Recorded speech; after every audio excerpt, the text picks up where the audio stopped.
bila fare, leta bila fare. Unene, utajionea.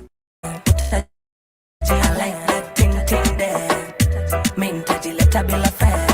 I got something I want share. Nikikam unene, utajionea. Nitaona nini mtoto? Kwa giza utajua pawa kipofu. Ukisi baridi kuja nkwashie moto. Ukikaa maybe kuja nkwachie cause I just wanna have good company. If it's not too much for me to ask, I mean Kuku dig down ikwe constantly. Monday to Monday ni fuckery. Ushaipigwa kitu properly. Ushamalizia msetu salary. Enough with the talking, come with me. Baby come tell me what you want from me. I like that ting there. Mean tajileta bila fare.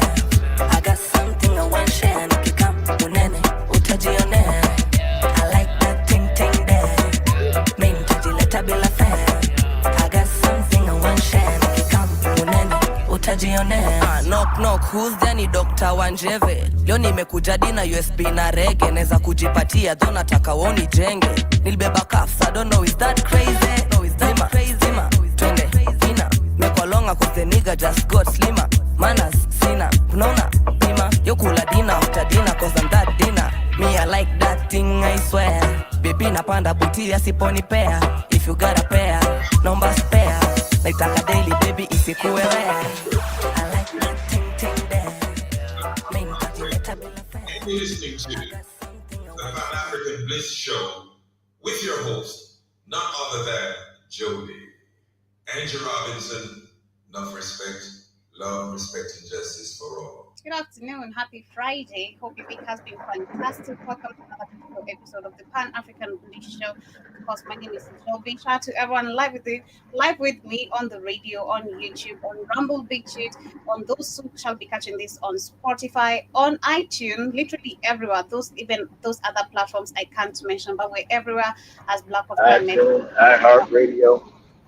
Century. Yes, Karibuni Sana, where today we shall be talking about the destabilization of Haiti and literally defining the freedom of Black people, how the freedom of Black people has been defined. Every time Black people try to attain freedom, how it is approached, how it is termed, how it is completely taken over. Stop down. Yeah, so Karibuni Sana, but of course we have Keith in the building as well. Karibu Sana, Keith. Thank you, Sana Joby. How are you this morning? I'm beautiful. I'm good. I'm blessed. Oh my God. I know. My bad. I'm blessed. I'm healthy. I'm alive. I'm pushing life one day at a time. And yeah, I'm grateful for everything, all in between. How you doing? I'm good. I wonder, has Airtime Cake showed up yet? Yes, it's here. And then, okay, maybe I should get, hey, Capri, I should have asked the shop where they wanted to come and, is Capri coming back? I didn't ask. I don't know, I've not met with him, so he was busy when I left, so I just took another bite on my way. Oh, taking another bite? Oh, okay. Cool. Yeah, so, I don't know, but you told them to come, so... No, I didn't tell him shit. You didn't tell him. I don't know. On Wednesday. Did I? Yes. Yeah. Okay. Yes, he did. He told them anyone would like to come, and he was like, "I'm down for that." But I think you should come to the group, and I think if you're forgetting, you also. I don't think I told. I might have told Capri. I don't think I told Ruth or Ella. But anyway. Okay. Anyway, we'll figure out. But anyway, Karibuni Sana. Start the show. You're too beautiful to worry about those things. So. Man, I just want to worry about the conversation here. Then I can't wait to taste that the beautiful cake today. I hope it's really as sweet as you guys said. I hope it's really as nice as you guys said. But anyway, I didn't say it's nice. Caramel's good. I don't know if I want it. Caramel is delicious, but I don't know if I want it in the whole cake. Woo, that sounds like a lot of sweetness. I like caramel. You like on an ice cream or something. Like you put on top of vanilla. So that's the whole taste. Anyway, go ahead. But yeah, Karibuni, kindly a quick reminder to download our app on the Play Store, because through the app you can get literally all these conversations, if privatized or taken down by YouTube on the other streaming platforms, talking about Beaches, Rumble, and other streaming platforms as well. But we also speak about your health being your wealth. We love to preach some amazing organic supplements as we pour our thoughts here.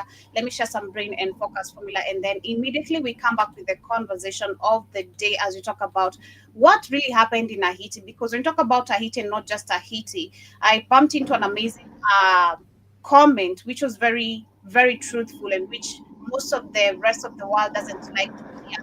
It was this woman bragging about wearing gold, and she was in Dubai. And someone commented that this is 100% the blood of Sudanese, the blood of Congolese, the blood of Yep. Africa that you're bragging about, And we talk about the freedom of Africa, how it is defined, because what is independency? We go back to everything we keep on talking about. Independency is not what we define, it's not what we have.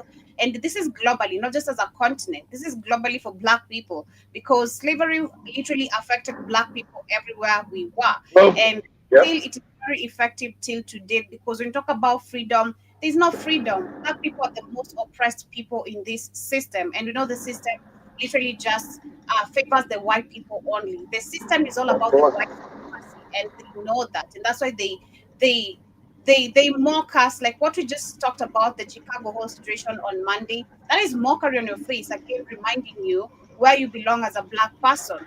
The mission is not about Black people, but because Black people live there, you know things that are gonna be captured and trend on the media and bring a conversation out of it, because you like to see Black people always whining and complaining. But along that, we shall be talking about, also looking at, as we look at Haiti, we look at other countries. How have these other countries tried to free themselves? Talk about Congo, talk about Sudan, because in Sudan currently we're actually approaching 3 years. The war is still going on there, and people are still being displaced. When you talk about the country being completely destroyed, they have done that. But is there still the stealing of resources? Has it really stopped? No, it's still going on.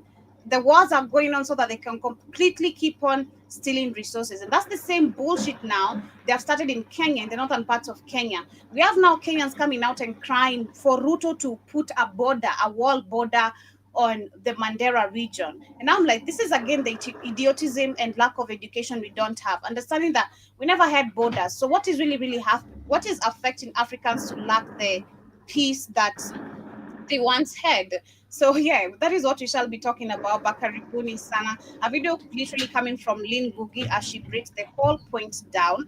But before that, get yourself some brain and focus. We'll be coming back after Unlock this your full short potential advert. with Brain and Focus, a powerful supplement designed to boost mental clarity, enhance memory, and sharpen concentration. Made from a blend of scientifically proven ingredients like ginkgo biloba, omega-3, and essential vitamins, Brain and Focus is crafted to fuel your mind.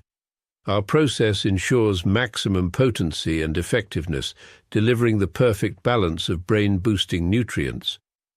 Take just one capsule daily, as prescribed by your healthcare provider, and feel the difference. Whether it's powering through your workday or staying sharp in life's challenges, Brain and Focus keeps you at the top of your game. Stay sharp, stay focused, and stay ahead with Brain and Focus. Brain and Focus, fuel your mind, achieve more. Go get this product at blackhotfirenetwork.com at the Sports and Nutrition Store. You can email us in case you have any question before or after your purchase. That is at casingyourself15@gmail.com, or rather on the website itself. Under the sports page, we have an active chat just down on your right. Below, you'll see a chat which is very active. Or rather, you can leave your questions on the show page as well, and we'll be able to see what's up, what's popping, and what's happening. Anyway, Bakaribuni Sana, as we get straight to the conversation, we have Lynn Gugi. Shout out to Lynn Gugi. As much as we have someone like Keith who likes to, sometimes, go very truthful on her. I'm going to use the right term, very truthful on her. But I do admire her growth personally, because Lynn Gugi is someone I'd say, someone like me, we used to see her on interviews like one of the biggest platforms called Tuko, and she used to do interviews for poor people, which again we know what this sells to the white people, literally to the white community. She used to do these interviews that are really so sad, just sad interviews, and they were not really, really kind of interviews you'd like to see. So just admire her growth, because after she became independent and a solo journalist now, or a solo interviewer, this is how she's gotten and gained the freedom of being able to talk about these kind of things in the real sense. She doesn't have all the facts, and that is part of growth. We have to admit. It's not like all of us, even Keith himself, he admits it took him time and years of studying Of and course. understanding everything that he They don't breaks have down. they don't have all the facts yet. Every day we're always learning, and no Yeah. one ever knows it all, especially me. The more we know, the more we learn, is that we know that we don't know it all. So yeah, True, true. That is exactly. correct. So I admire the fact that she's really grown, because you can literally tell from how she breaks down. I love how she breaks down things to make Africans understand, because most of our people sadly are, I'd say, slow of course, pickers of things. Yeah, so you need to break down things like a child. Just like we say, they have childlike minds. So you have to break things like a child so that they can understand the patterns of what you're talking about. So she's really enlightened so many people right now. This is one of the things, or one of the platforms that actually pushes people to the streets, because we have knowledge. When you talk about Bill Gates, when you talk about the NGOs we were talking about yesterday, privatizations of companies, lots of crap that this system is doing, she's been putting people to the light. So it's easy right now to even cause demonstration, because not just cause demonstration, but it's easy to have a revolution. Let me use the right term again. It's easy to have a revolution because you are educated. You're not just going there to cause, I sent you that know, video. I sent you a video with Dr. Mumpy talking about revolution gosh, is the only way to change it. Dr. Mo, I can listen to Dr. Mumbi personally. I don't know, not anymore. Try to her. She's still, with it, but She go, nah. she go, she throws a lot of crazy in there. I give Mm, so Joby can listen to Lynn Googie, but Joby got mm. throw Dr. Mummy all the way under the bus. She don't get. I mean, I will Lynn, agree. Dr. Mummy does throw a lot of crazy in there. yeah, Lynn Googie doesn't do that. Dr. Mummy throws exactly. a lot of crazy in there. I ain't gonna lie. I ain't So gonna lie. I ain't gonna Lynn lie. Gogi is our Dr. Mumbi of 2025, because at least she's not with that Jesus, whatever bullshit, and some Kikuyu Yeah, vibe. yeah. How with I know Dr. she Mumbi. goes back and forth with her. Exactly. Dr. Mummy goes back into tribalism and yeah, she She'd be just like, all she'd over be the like, place. she'd be like, family, the Agikuyu people are really important people, and I'm not. We need to focus. Yeah. This is for educational purpose only. The Agikuyu people are these kind of people. Please, Doctor, stop. When most people hear Let's listen to Lynn Gogi. Haiti, they think of poverty, earthquakes, or gangs. I mean, this is majority of the African community. When you think about anywhere Africans are living, it's all about poverty and all that. We're not taught about the resources. Actually, the resources are not something that they want us to know, that is something that is supposed to enrich Africans. So this is why we go back to the system of education. It's all bad. It's I all know. I know. manipulated. Hey, Joey, yeah, exactly, Joe. Let me say something. Remember you looked at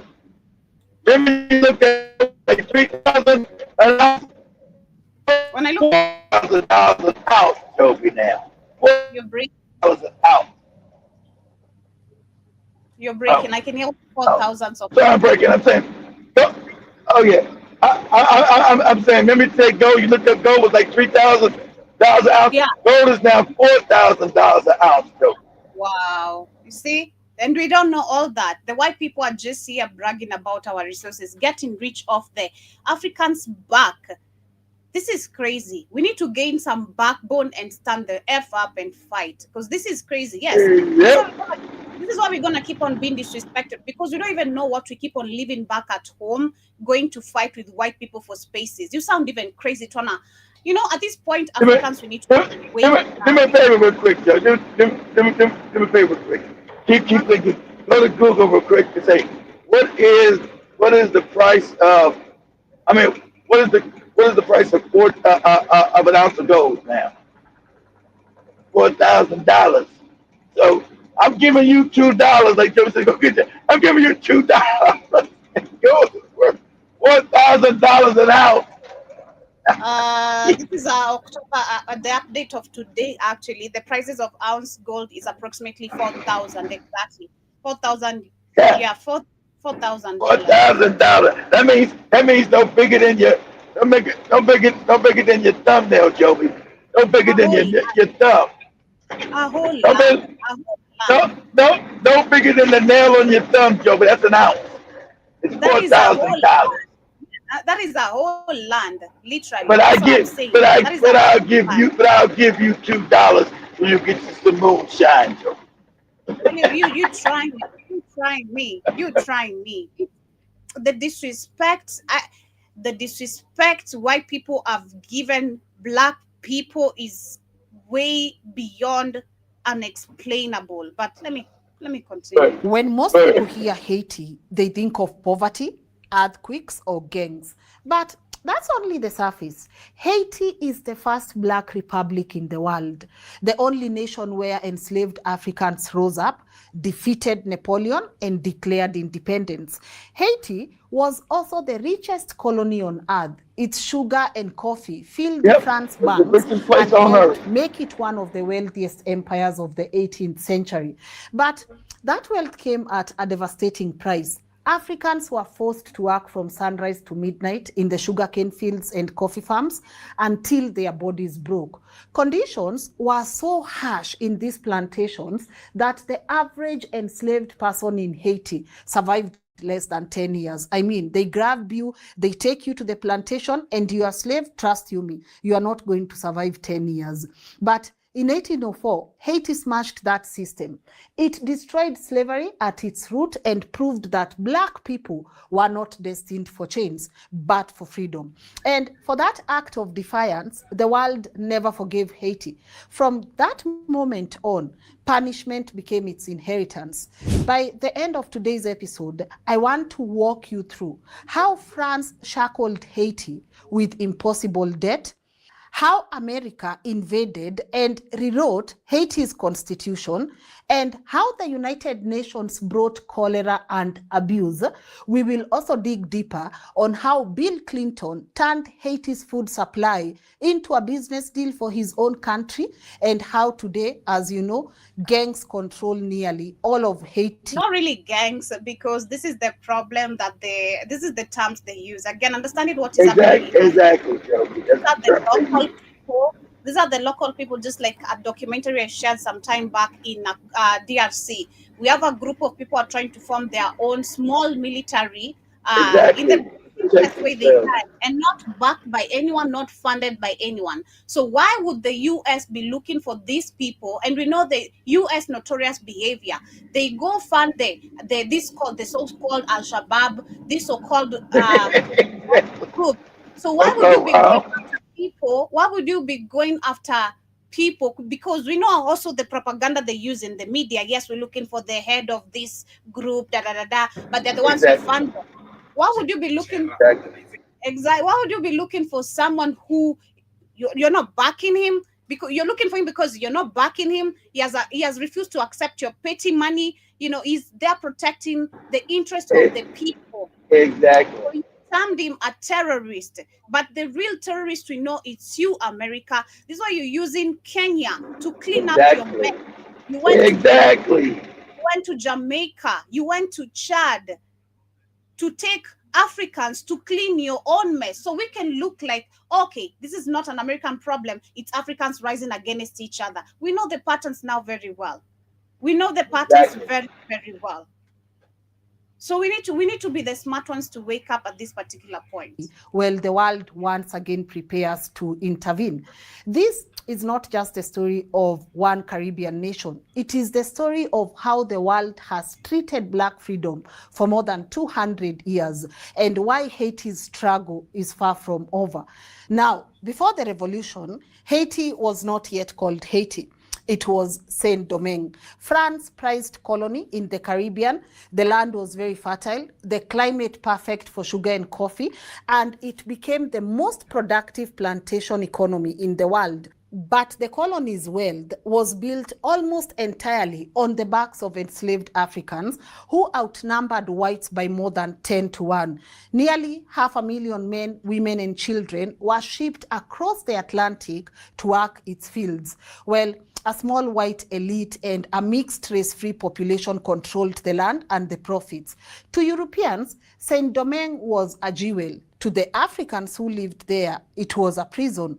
Whispers of rebellion spread through the plantations. Africans carried not only scars on their backs, but also memories of freedom from their homelands. They spoke different languages, came from different tribes, but shared one desire: to end the system that was grinding them to death. And yet, this is where history changed. In 1791, those enslaved Africans... Exactly. See, the Haitians came. There were different tribes in Africa, but now they're one people. They only as a Haitian. That's what I tell you. Got rid of tribalism shit. As a Haitian, what tribe are you from? What? Hey, get out of here. I'm Haitian. But the Haitian people came from various African tribes, like African Americans, various tribes in Africa. Good. Did the unthinkable. They rose up, first against the French planters, then against invading British and Spanish forces, and finally against Napoleon's army, which, if you guys remember, Napoleon's army was the most powerful military in the world at that time. For over a decade, they fought battles after battles until they won. By 1804, under leaders like Toussaint, Jacques, and Henry Christophe... Sorry about she's talking about Toussaint Overture. Being an African, I can go negotiate with these people. Of course, he was kidnapped by the French. He tried to negotiate by Napoleon and jailed and died in prison. It was Dessalines who said we got to kill all of them. The white woman, white man, and white child. Better learn this, African people. He said, and all this fake religion has got to go. This worshiping of white people, this Christianity shit has got to go. It wasn't until they got finally back in Haiti in 1850 with that fake Christian shit where they all dissolved again. But what you saw, what Joby was showing you that they became kings and queens of Haiti, that Christianity was outlawed. Outlawed. It had to go. They went back to African spiritual science. And that's what they used to overthrow the white man. Because you had Bookman from Jamaica, the next island over, who was brought to Haiti as a slave. And they did a research. All this Christianity shit's got to go. You got to get this out your fucking head. And then also told them that death is an illusion. They went back to Africa. That's how they get, you see the Haitians giving their lives up, going in front of bombs to get blown up. Because they had no fear of death. They told you death is an illusion, we fight to kill every cracker on this island. We get free or we die. It's freedom or death. That's it. There's no other option. Freedom or death. We all die or we all get free. Go ahead, Joe. Haiti declared independence. It became the first black republic in the world, the first nation born from a successful slave revolt. But from the very moment Haitians raised their flag, remember what we said, the powerful nations of the world made them pay for daring to be free. I mean, it's in the 1800s. How dare you, African slaves, decide that you can actually be free? But Haiti, the people did that, and they decided, you know what, we do not care whether it's 1800, 1700, 1600, we want our freedom, and we want our freedom now. And you gotta give it to them, because these are people who are coming from different parts of the world. You have some people from East Africa, you have some people from West Africa, all of them that had landed in Haiti as slaves decided, no, no, you are not going to do this. And not only are we going for France, for They're from East Britain, for Africa, they're Spain, from we South are also Africa, they're going from to West fight Africa. Napoleon's army. And guys, when you go back and realize that was the 1800, you just gotta clap for these people. That was some level of willpower that we don't even get. They just didn't fight Napoleon. Remember, all white people hate black people being free. Like she said, they fought England, they fought Spain, they fought France, they fought all of them and crushed all of them because they went back to African spiritual science. Okay? Wasn't until they got that Christianity shit back in again where they became weak and cowardly and worshiping white people. What you see again. They let that shit back in 50 years after the revolution, and it's been all downhill from there. Go ahead, Joe. Today. And so they were free for a moment there. But then again, in 1825, just 21 years after independence, France sent warships to Haiti shores. The message was very simple: pay us for the loss of our slaves or face invasion. Now imagine that. Enslaved people fought their way to freedom, only to be told they must compensate their former masters.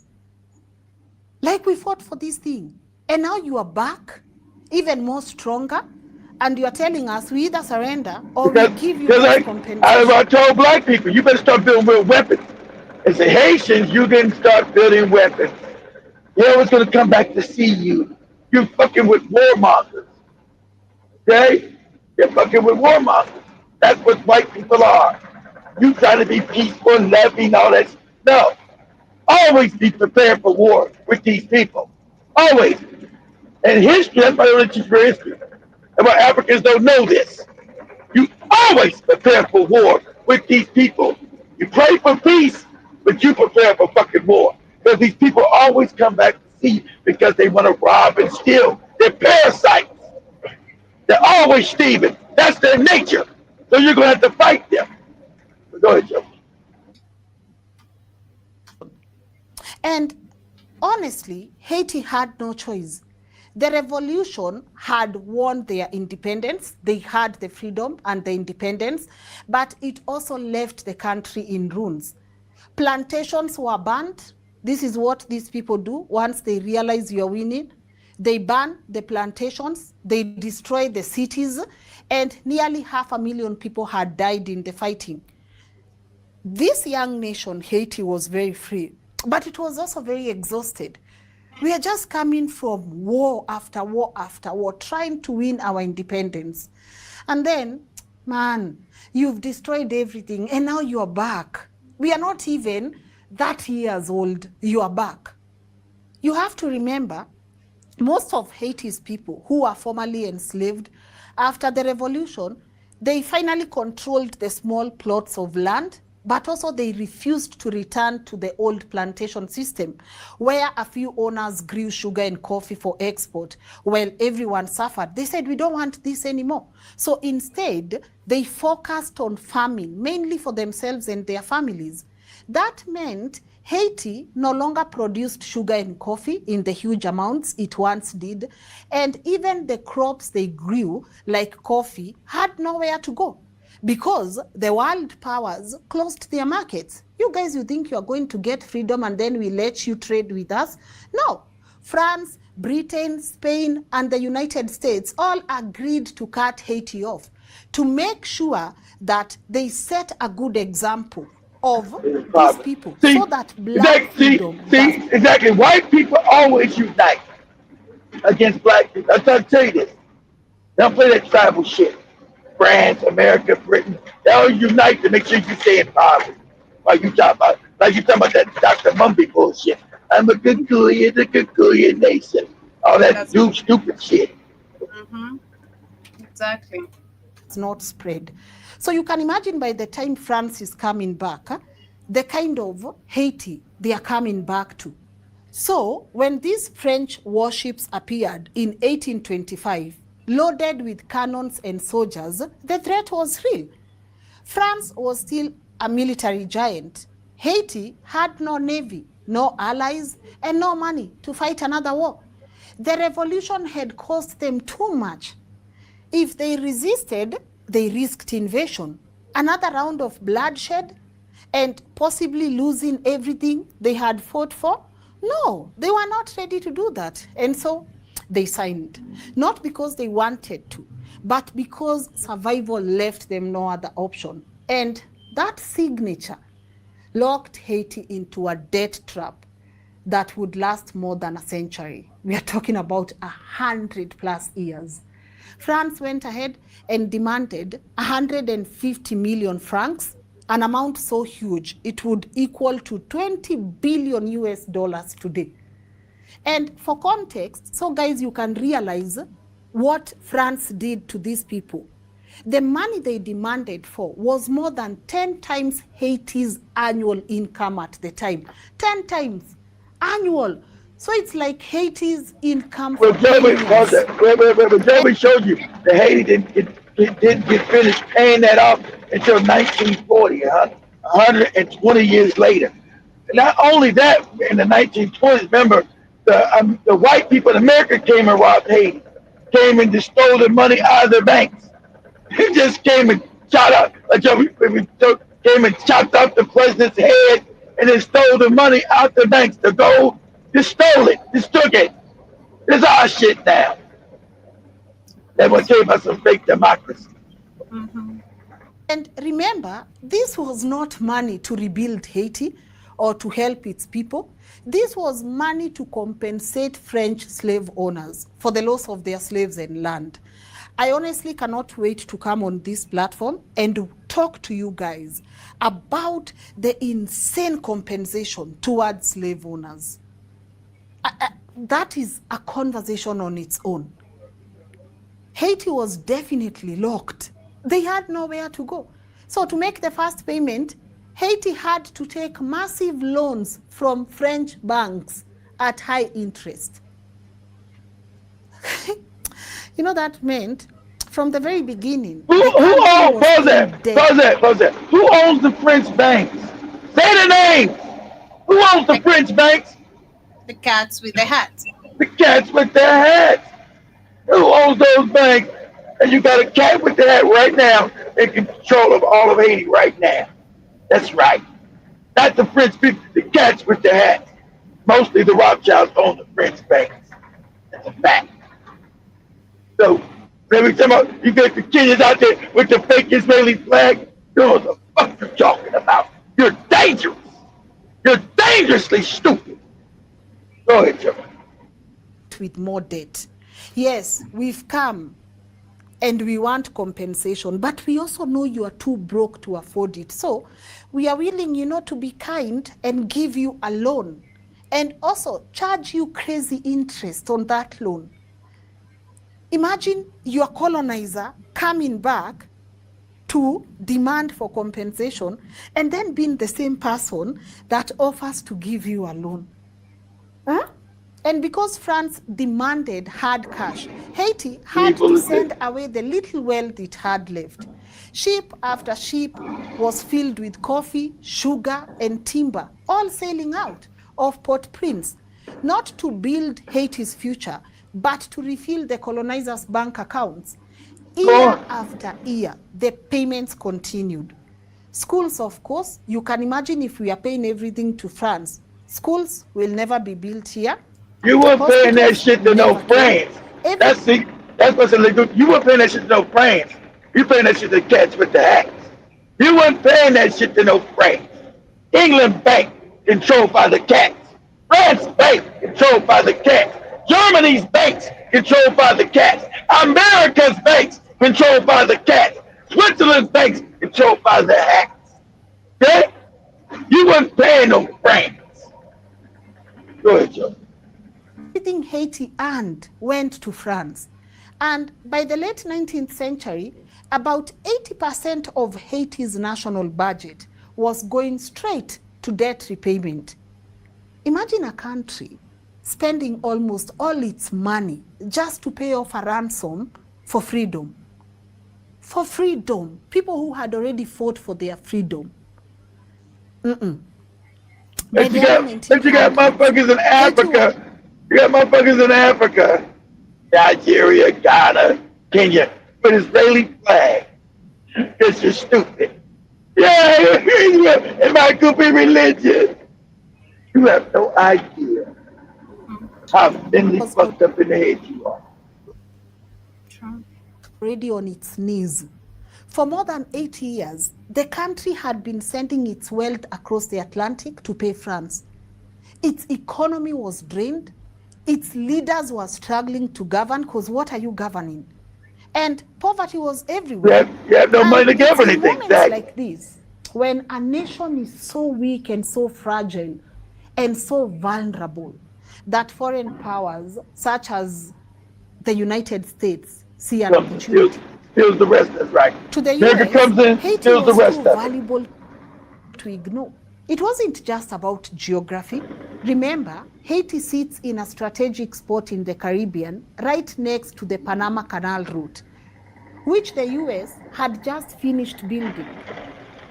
To them, the geography mattered, but also it was about money. American banks and companies wanted control over Haiti's resources. And Oh what wait. resources are we talking about? The fertile land, the trade. See, so And in understand this. This is what you see. This 1950, is what you see globally. That all these white countries are gangster mobsters.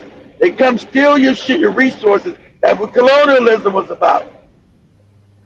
They just steal, rob, and loot. And you haven't learned to make militaries to protect yourself. You're still childlike in the head. That's the inventory. You must make real military. You must start to fight. And you must stop being cowards. Because they've stolen everything from you. So America, knowing that Haiti was already on their damn backs, said, so what? We want the rest of it. And we're coming to steal it. Go ahead, Joe. when political instability reached a peak, Haiti had gone through multiple presidents in a few years, and violence was erupting in Port-au-Prince.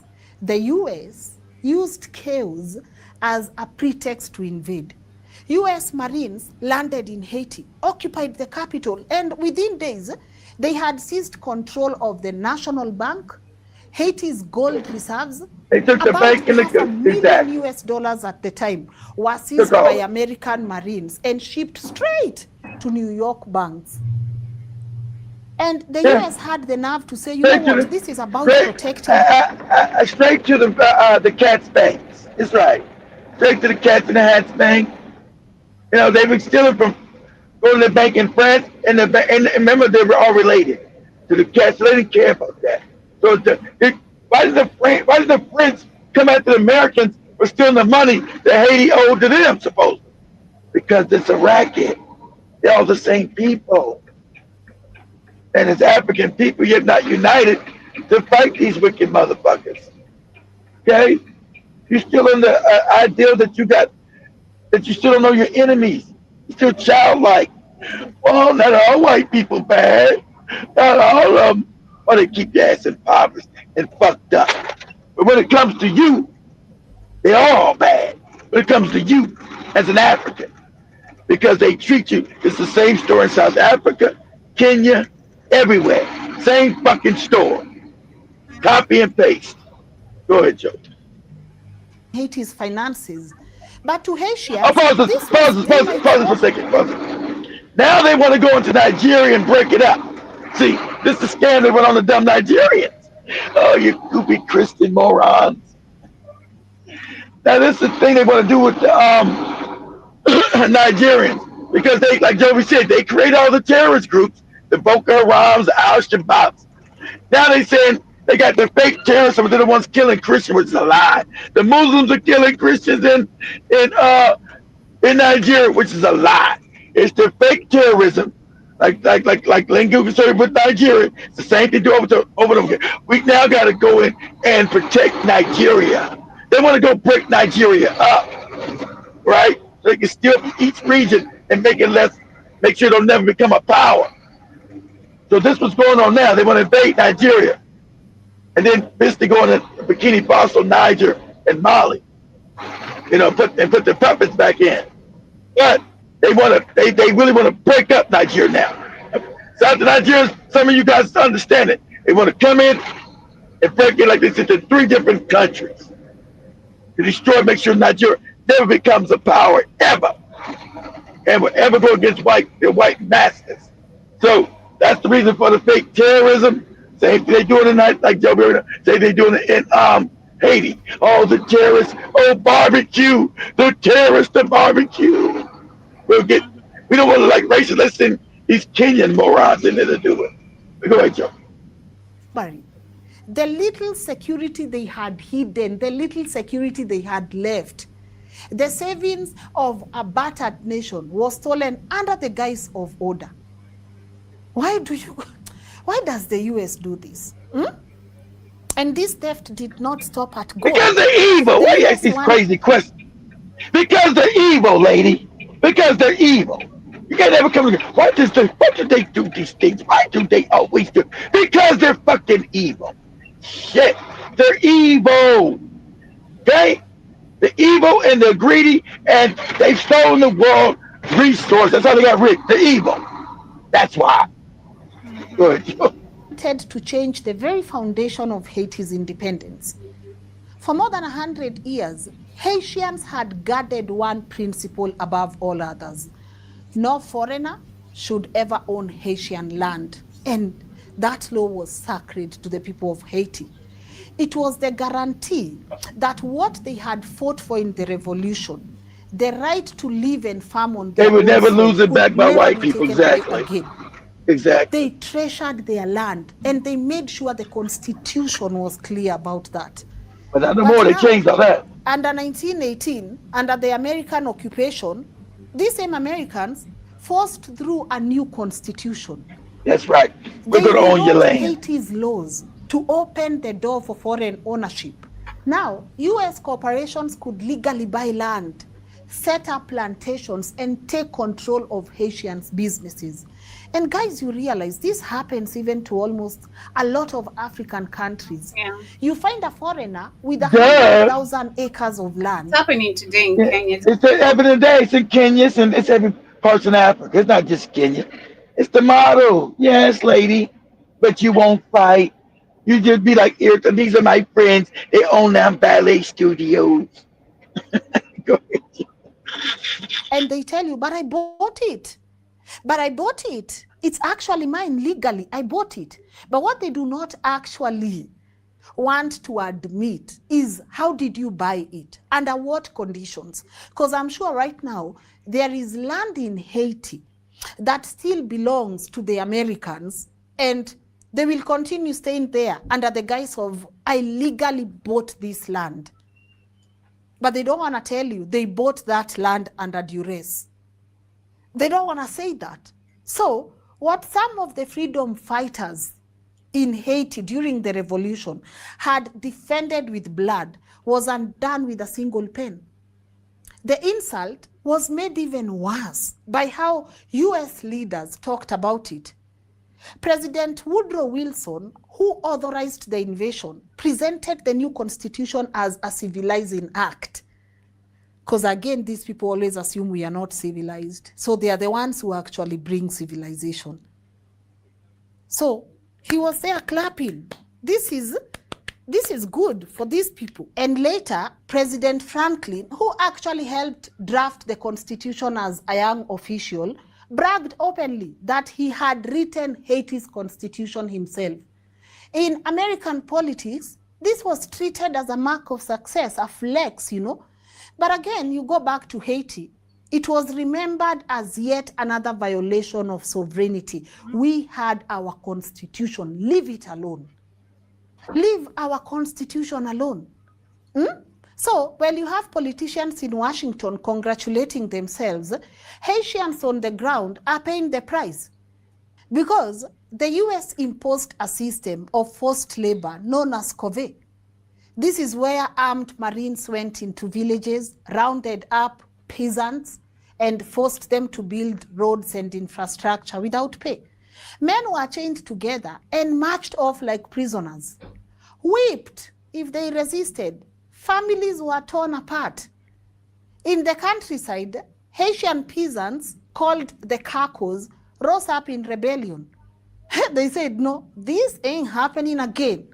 Of course, they were not trained soldiers. They were just farmers, workers, and villagers who refused to bow to a new foreign master. Armed with old rifles, machetes, and sheer determination, they fought guerrilla style against the Americans, hiding in the mountains, ambushing convoys, and demanding their freedom back. One of their most famous leaders was Charlemagne Perrault, a former Haitian officer. He became the symbol of resistance, calling on his people to defend their land as their ancestors had done in the revolution. To Haitians, Perrault was a hero. To the Americans, he was a bandit. When US forces finally killed him in 1919, they tied his body to a door and photographed it, trying to scare Haitians into submissions. But this whole thing backfired.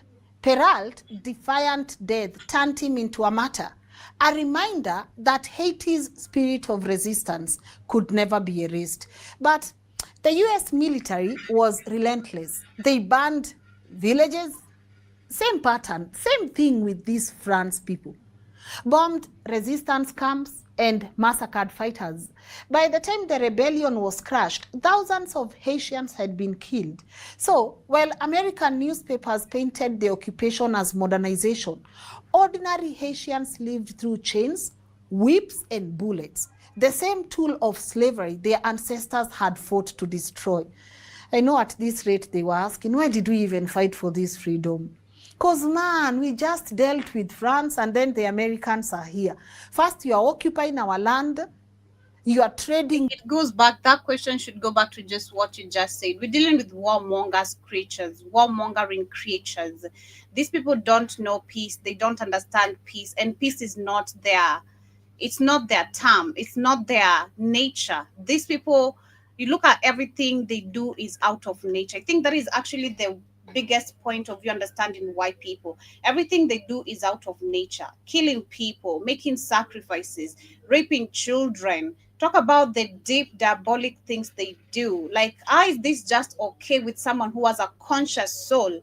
So that's why we go back to literally, do those people have souls? Of course not. So this is why they behave how they really behave, because they don't have a soul. Because consciousness should still apply and understand that this is way beyond humanity, but they don't care. Through our port, and now you're even killing our people. But you again, we said we are going to admire Haitians because of their sheer determination.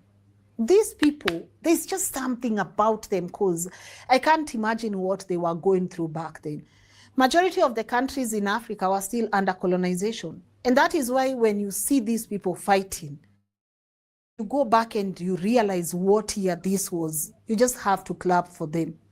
This particular occupation by the Americans lasted until 1934, when the US Marines left. But they did not leave Haiti free. They left it fragile. On paper, people went ahead and said sovereignty was restored in Haiti. But in reality, this is the term they use, I mean, in every African country at this particular point. So if you look at, this is what I'm talking about, the definition of the Black people, not just the Black, literally the definition of the Black people. They have given us the fake definitions of freedom, independency, sovereignty, everything you've had in between, that the terms they were using, calling it a restoration of peace back in the country. It's not what it is. It's just a law that applies according to their term, because the fact that the constitution is changed and it doesn't apply based on the original people of this land, who does it really serve?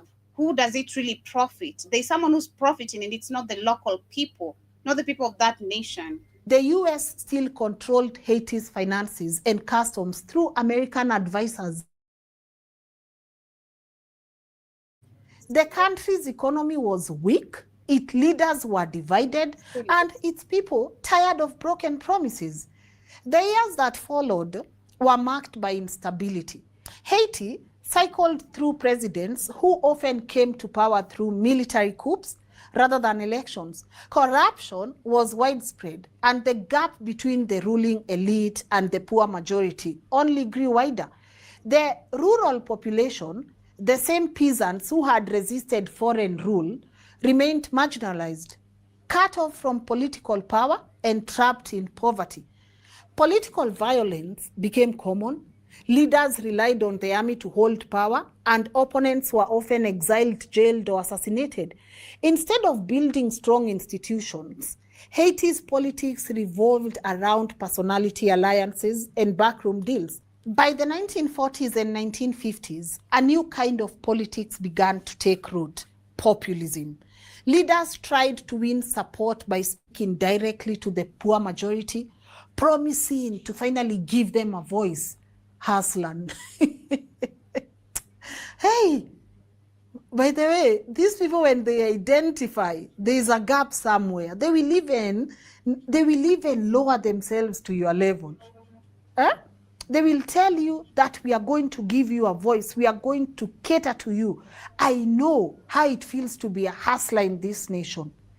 But again, most of these promises collapsed into the same old corruption and power struggles. Each failure only deepened people's frustrations. Like the way I know some people here are frustrated because you elected someone you thought, you know what, hustler. But anyways, Haitians were very tired of coups, tired of elites trading power, tired of foreign interference. They wanted someone who would bring order, someone who looked like them, spoke like them, and seemed to understand their daily struggles. And that climate opened the door for Francois Duvalier, a doctor by training known as Papa Doc for his work in public health. He presented himself as the opposite of the old elite, dark-skinned, here not because of color, but deeply connected to Haiti's black identity. He spoke the language of the rural people and promised protection from both the foreign powers abroad and the wealthy families at home. In 1957, he rode that wave of frustration straight into the presidency. Because if someone is promising you all these things, why not elect him? Many Haitians saw him as the answer to decades of instability. But once in power, Papa Doc showed a very different face. He began by reshaping the army, sidelining officers he did not trust, and building a new private militia, loyal only to him. Is this not familiar, guys? Is this not familiar? Very familiar. This is Museveni. That was Museveni. This is so Museveni. That is what he's doing. Oh, again, I think it's today in the morning we have if I'm not wrong, it's in Equatorial Guinea. I'm not sure, but one of the countries, also one of the presidents just woke up and dissolved the military. They always do this, especially when it's always towards election, you know, when people are demanding for change, when people are so tired of you always giving promises and not delivering. So, of course, same old patterns, very connected. Became infamous as the Tonton Macoute. I don't know if I'm saying that right, but the Tonton Macoute were not a regular police force. They were a gang of loyalists, often poor men armed with machetes, guns, and total immunity. Dressed in dark glasses and straw hats, they roamed the streets and countryside as Papa Doc's enforcers. Their job was very simple: crush opposition and spread fear. If someone criticized the government, the Macoute might show up at night, drag them away, and leave their body in public as a warning. Try this, and we are coming for you. Torture, executions, disappearances. This became daily life under Duvalier. But Papa Doc did not just rely on this brute force. He also understood the power of belief. Haiti's rural people who were poor held voodoo as a central part of their lives. And African spirituality. Wrapped himself in its imagery. He cultivated the aura of a mystic leader, sometimes dressing in black, you know, black, like Baron Samedi, the voodoo spirit of death. Through propaganda, symbols, and rituals, he encouraged the idea that he was not just a man, but a figure with supernatural protection. To oppose him, many Haitians felt, was to risk more than death. It was to risk spiritual destruction. On the international stage, Duvalier also played his cards well. The Cold War was raging, and the United States was desperate to keep communism out of the Caribbean after the Cuban Revolution in And I tell this, 1959. the communism is a scam because the hats controlled communism, capitalism. They controlled Russia. So they want to keep communism out. They want to keep communism from nowhere. It's about resource extraction and wealth. Nobody need communism. As Joby always showed you when we did that show about the hats going into Russia and overthrowing the Tsar, it was the hats that told the Tsar, we're going to take Russia, we're going to overthrow you. As Joby showed, all that money to overthrow the Tsar came from what? The cats' banks. And the people that were in charge of Russia, Soviet Union, were all cats. All of them. Stalin, Lenin, Trotsky, they were all cats, sponsored by cats. So get that fake communism stuff out your mind. He was trying to stop communism. They can't give shit about no communism. Communism is gone, really. So why they not concerned now? Because it never was about no communism. It's about wealth, extraction of wealth, stealing people's resources. Go ahead, Joby. Duvalier exploited this fear. He positioned himself as a staunch anti-communist, and in return, Washington tolerated his brutality. As long as Papa Doc Duvalier wasn't a communist, his dictatorship was treated as acceptable. Aid and loans flowed in, much of it feeding corruption and his personal fortunes, while ordinary Haitians saw little improvement in their lives. By the early 1960s, Papa Doc had declared himself president for life. His opponents were either dead, exiled, or silenced. This is the same shit. The same shit they do in Africa. See, this copy and paste. He's president for life. I'm a 70, a Kagame, a Paul Bear, a goddamn a Paul Bear, a goddamn that moron down Equatorial Guinea. He said don't get Equatorial Guinea. But anyway, ain't funny? Same shit. Copy and paste.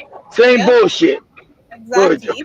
Kenya, Kenya also, we know the general died mysteriously. It's a copy and paste, just like you've said. They always do this because you don't want people who are going to criticize you into doing what you can. Exactly. You want people who are going to be bootlickers like you and saying, yes, a boss, a nigga. Yes, exactly. Yes, a boss. Yes, a boss. His face was on posters and coins. His voice dominated the radio. To ordinary Haitians, politics no longer meant elections or representation. It meant survival under a leader who had blended fear, mysticism, and foreign backing into one of the most suffocating regimes the country had ever known. But when he passed in 1971, given that he had already declared himself president, his son, Baby Doc, Duvalier took over. Instead of this dictatorship dying with him, they were all mulattoes. Remember, they were all the mulatto class that Dessalines told you never let them come to power after the revolution. He said never. Remember, they were all mulattoes that were trying to get Dessalines out of power when Joby did this like 3 months ago when Joby did the whole Haitian thing. You know, when Duvalier told you we don't trust these mulattoes. And look, they got a whole group of mulattoes that the white people put in charge in Haiti, Papa Doc and Baby Doc. They were mulattoes, self-hating Negroes. Go ahead, Joe. It was passed down like property to his 19-year-old son, Jean-Claude Duvalier, who became known as Baby Doc. Exactly, Baby Doc. Same thing they do in Africa. They try to pass the things down to their kids, like the moron in Equatorial Guinea, Papa, they all try to do the same copy and paste puppets. No, we're going to give it to the son, like in Uhuru Kenyatta. It's the same scam. They don't ever change the scam. Go ahead, Joe. Now we have Baby Doc. A 19-year-old coming to rule a nation that had fought. Exactly. Now, which brings me to the question of, if a 19-year-old can take over power through nepotism, Why is it that young people can be given the chance to become leaders? Why is it that they want a 95-year-old, 92 years old of age to keep on leading us? That should be actually be this should be applicable and critical thinking and questionable. If a 19-year-old can take over through nepotism, not through election, not through the right procedure, but through nepotism, why can't other 19-year-old, 25-year-old literally Exactly, Joey. Because to be given the because chance? you're not the chose puppet. Okay. So this should be a very big actually way of questioning this history of Africa of always having old Yep. leaders. 19 at 19. I've never heard about literally where a 19. I mean, we know of where the sons take over, but at the age of 19, it's a big question. Why are the youth not given the chance if the leadership can be taken through nepotism, no matter how young you are? The Napoleon army. At first, some Haitians hoped, this baby doc might be different. He was young, Western educated, and seemed less obsessed with mysticism than his father. But he quickly proved he had inherited his father's thirst for power and his love for luxury. The Tonton Makut remained in place, continuing their reign of terror. Opposition voices continued being silenced, prisons remained full, and fear hung over daily life. But where Papa Doc had used mysticism and fear as his main weapons, Baby Doc leaned heavily on corruption and extravagance. Aid and loans poured into Haiti throughout the 1970s and 1980s, especially from the United States, which still valued You got Haiti you as got an you got you anti-communist. got to have the loans, Joey. See the loans to make him live his lavish lifestyle. The people stay in abject poverty. Yep. Ally during the Cold War. On paper, this money was supposed to modernize the economy of Haiti They never and do that. improve living conditions, They never but do in that. reality, much of it ended in the pockets of the Duvalier family and their inner circle, I while told you. ordinary Of course, Haitians. I told you. always, Yeah, exactly. Always, Joey. Always, Joey.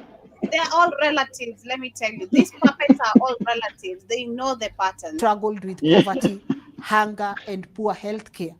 Baby Doc and his wife Michelle Bennett lived like royalty. They of course. hosted lavish parties. If you remember even our conversation on Mother Teresa, they even hosted Mother Teresa. So This see, was the that's how you know, environment. Mother Teresa, wicked as hell, being having parties by these two wicked bastards. You understand that? Evil don't move with evil. She's evil. That's why she's being hosted by these two. If you were righteous and godly, you say no, thank you. You guys are evil and wicked. She's like, yes, you can support me and I'll party with you. Mother Teresa was walking into praising these people and saying See? how these people identify with the poor. Is No, it? because all these guys did was The bullshit. You think? Listen, that goofy Mother Teresa knew these motherfuckers were wicked because she's wicked. See how the scam goes? They own the media. They give you all these fake here, like you ready to go back to Gandhi. All these wicked motherfuckers.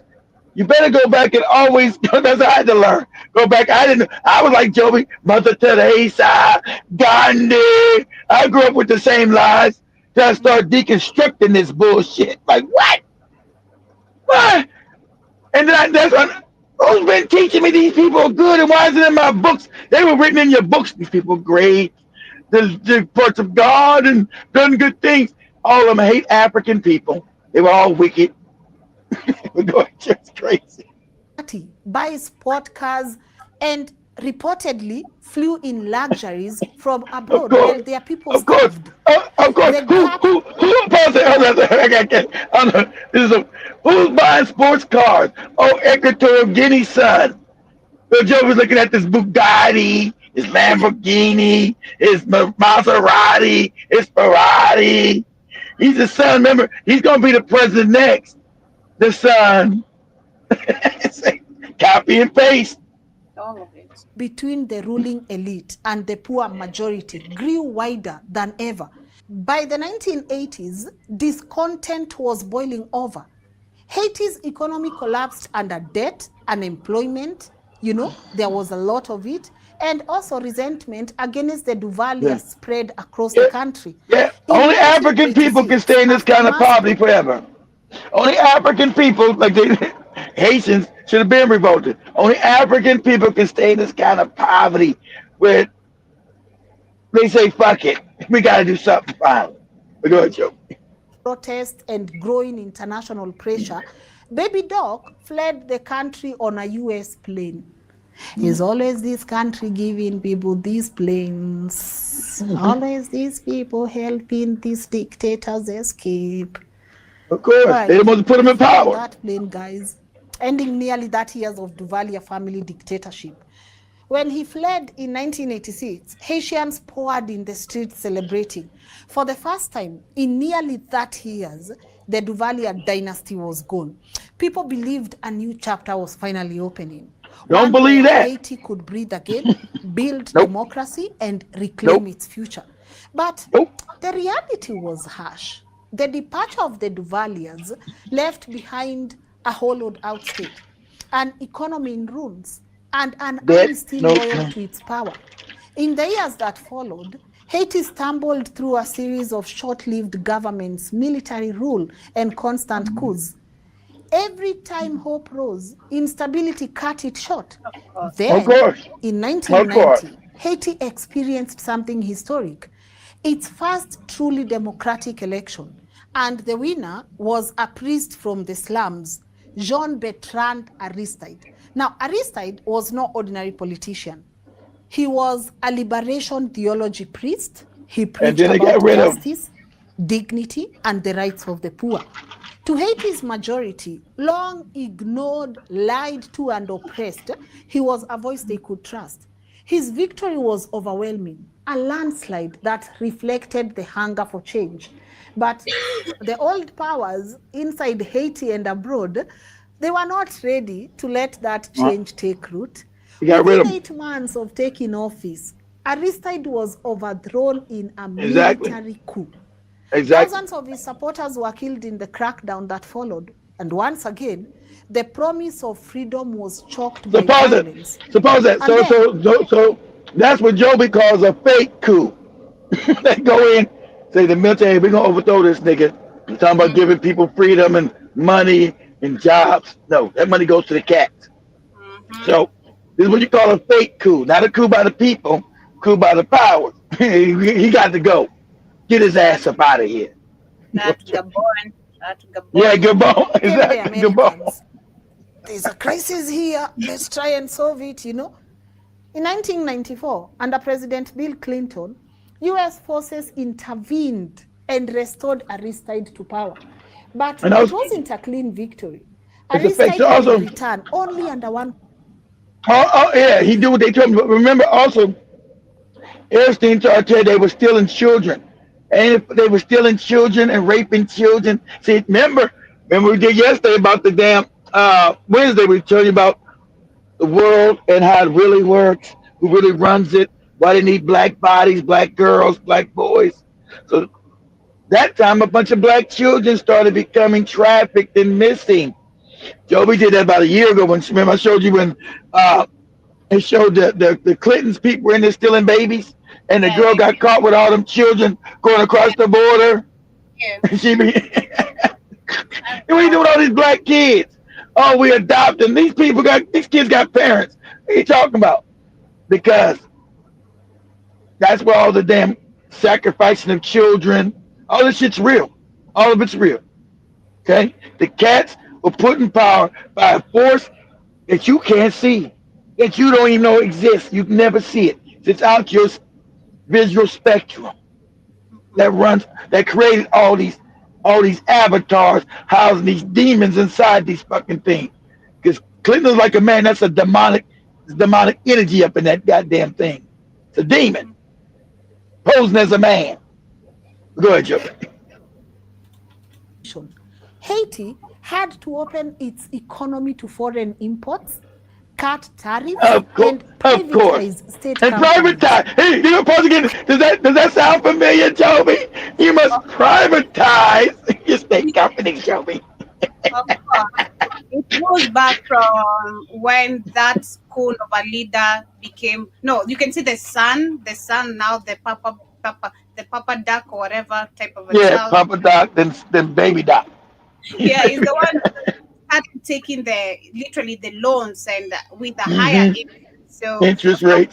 from the beginning, you can see that where it puts the country in. You're taking not only loans but loans with a high interest rate. Exactly. So what do you expect? Wait, what? Privatize, This public privatization in Kenya, anybody? Ruto. It's good. We're doing the best we can. We're going to privatize all our industries for these cats again. What? Mm-hmm, What? What? What are you talking about? See, what Joby knows, and Joby's showing the rest of Kenyans don't know none of this. mm-hmm. As I was trying to explain to Demore last year, what privatization really is. He thought it because they get that picture. It's about making things efficient. We're going to privatize the Kenyan airport and privatize Kenyan Airways. You never do that. That's an absolute no. Mm-hmm. But go ahead, Okay, Joe. as we get closer to winding up, I'm gonna share the rest of the video on the WhatsApp. Then, for those who'd like to continue, All you right. can. Like what on to do our show. Then later on, you guys can come back. We celebrate her. It's her birthday, so turn up the page. classic neoliberal How's, reforms how, pushed by how, Washington how's the cake against look? Send me a Looks picture. looks pretty. I'm gonna send you a picture in a few. All National right. Monetary Fund. And it's at this point The, where I say, the this IMF, game, the cats again. Who owns that? Oh, the cats. And then finally, everything goes back to the cat. And shout out to you, Chinese guy, yesterday, but Joe I had Joby play him. Chinese guy, let me say something to you, Chinese guy. You think that it was the cats that built all your industry? You say you didn't. You fought the cats. You knew the cats were coming, and you stopped it. No, you didn't, because you were a poor country. I think China got rich. Who put industries in China? You didn't. You were broke. You were poor. Where'd the money come to build all these industries in China? You didn't Africa. for any cats. It came from Africa, but those are resources. But where'd the money come from to build it? Didn't come from China. China broke. And then money came from Yes. the cat. So don't tell me that you fought the cats and you beat the cats. Nah, you didn't. Go. when you see the US and the IMFs and the World Bank coming to solve a crisis in your nation. They introduced all these things, and the sharpest blow came with rice. Remember, for generations, Haitian farmers had grown rice to feed They're the on nation. rice. Aristide himself once called rice the mother of Haiti. Now But this under what now, Clinton's deal, now tariffs this were what cut Joby's so low saying. that This what Joby's saying. Why are you? This is what they did to Africa. Why are you growing food that's supposed to be? Why are you importing food that's supposed to be produced in Africa to make other people rich? That's what they did with Haiti. No, you're not going to grow your own rice to feed your people. We're going to import rice. You're going to pay us, and then Mm-hmm. we're going to control you if we cut you up and starve you when you've been growing rice in your own country for hundreds of years. No, you're going to buy it from us. Yep. Keep you We saw poor, keep us rich. Go ahead, Africa Joby. could save $35 billion by just if they stopped importing food. We Yep. did see that. So it's up to us literally. But as we literally wind up with today's Well, conversation, thank you so much to everyone who's tuned in. For the rest of the video, I'll share, of course, till to date where now Haiti stands. You can see where the history began until to date as we speak in 2025. Haiti is still very, very bad economically. It's doing bad economically, it's destabilized economically, in every it's doing way. bad. Let me put a copy on what Joby said. It's doing bad economically for the people. For the For people the that actually run Haiti from behind the scenes, Haiti's making them overwhelmingly wealthy. Overwhelmingly wealthy. Okay? mhm. Just like Africa. Africa may be making have people poor in Africa, but the people that control Africa, they're outstandingly wealthy. Okay, they're not impoverished. African people are impoverished, but the people that control Africa, oh no, they're not poor at all. Go Mm-hmm. ahead. Period. So much love, family. Have yourself some Yeah. beautiful day. But come back in a few. Autumn is coming back with Let's Pop. See what's popping. She's popping. It's her day. That's number one. But see on the The conversation. birthday, right? Happy birthday to her. Yes, so and of course later, that is after our show, in maybe 20 minutes time after our show, we'll be cutting the cake. So ensure you tune in. And tonight we have the Africa Today show. I don't know who we'll be talking about, but ensure to catch up with the conversation. We'll 20 we'll figure it out, Joby. much love, family. Yes, we will figure out. Much love, family. See you guys tomorrow. Maybe Tonight. maybe we might do a part four, Joby. Who knows?